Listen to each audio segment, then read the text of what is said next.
তোমারই ছায়া তলে থাকবো মোরা, বাঁচবো যতদিন তোমার অনুসরণে চলবো মোরা যে প্রতিটি দিন।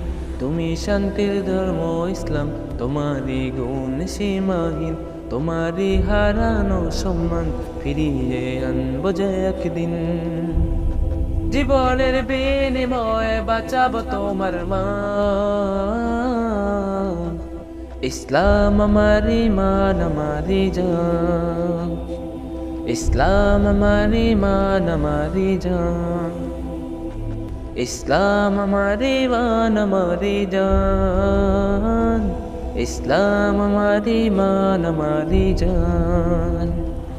ও ইসলাম তোমারি লাগি কত প্রাণ কাতরে করেছে দান। ও ইসলাম তোমারি লাগি কত প্রাণ কাতরে করেছে দান। আবারও আসবে যে বিজয়, তোমার পথে মোদের জীবন করিব দান। ইসলাম আমার ইমান আমারি জান, ইসলাম আমার ইমান আমারি জান, ইসলাম আমার ইমান আমারি জান, ইসলাম আমার ইমান আমারি জান।